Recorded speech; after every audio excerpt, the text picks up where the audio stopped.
Megastar హీరోగా నటించిన ఖైదీ number 150 చిత్రాన్ని తెరకెక్కించి మంచి హిట్ ను సొంతం చేసుకున్న దర్శకుడు వివి వినాయక్ తాజాగా బాహుబలి చిత్రంపై సంచలన వ్యాఖ్యలు చేశాడు.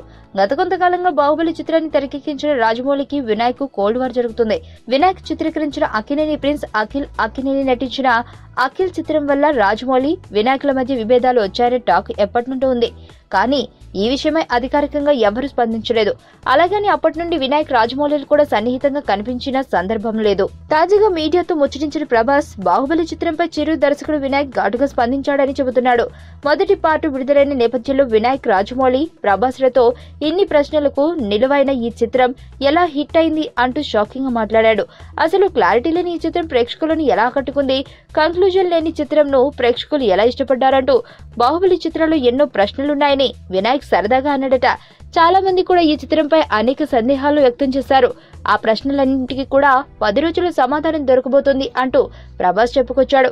ఈ నెల 28న బాహుబలి 2 విడుదల కాబోతుంది.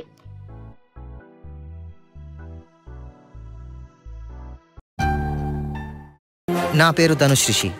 అందరూ ముద్దుగా దరి దరి అని పిలుస్తుంటారు. దేవుడికి నా పైన ఉన్న క్లారిటీ, నా బ్యాడ్ లక్ ఉన్న గ్రావిటీ నాకు చిన్నప్పుడే అర్థమైంది.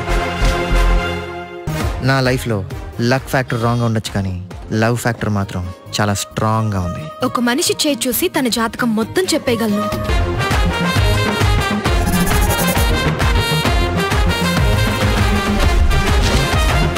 Coming soon.